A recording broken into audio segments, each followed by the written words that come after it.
Hi అండి, అందరు ఎలా ఉన్నారు? ఎగ్ కర్రీని మీరు ఎప్పుడైనా ఈ ప్రాసెస్లో ట్రై చేశారో లేదో కామెంట్ చేసేయండి. ఎప్పుడూ ట్రై చేయకపోతే ఒకసారి అయితే ఈ ప్రాసెస్లో ట్రై చేయండి.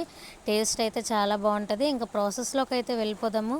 ఫస్ట్ అయితే ఎగ్ బాయిల్ చేసుకొని తొక్క తీసి పక్కన అయితే పెట్టుకోవాలి. తర్వాత కళాయి పెట్టుకొని ఆయిల్ అయితే వేసుకొని ఆయిల్ హీట్ అయ్యాక అందులో పసుపు ఉప్పు అయితే వేసుకొని ఎగ్స్ వేసుకొని అయితే ఫ్రై చేయాలి ఆయిల్లో. ఇంకా తర్వాత ఎగ్స్ ఫ్రై చేశాక పక్కకు పెట్టుకొని ఇంకా అందులో ఎండు చేపలు అయితే వేసుకొని ఫ్రై చేసుకొని అవి కూడా తీసుకొని పక్కన పెట్టుకోవాలి. తర్వాత అదే ఆయిల్లో ఉల్లిపాయలు పచ్చిమిర్చి వేసి అయితే బాగా ఫ్రై చేయాలి. ఉల్లిపాయలు బాగా ఫ్రై అయిన తర్వాత టమాటా అయితే వేసి మగ్గనివ్వాలన్నమాట. కొంచెం ఉప్పు అయితే వేసుకొని ఇంకా టమాటా మగ్గిన తర్వాత నేను ఇక్కడ ములంకాడ, బంగాళదుంప, వంకాయ అయితే తీసుకున్నాను. ఈ 3 కూరగాయ ముక్కలు అయితే అందులో యాడ్ చేసేసాను.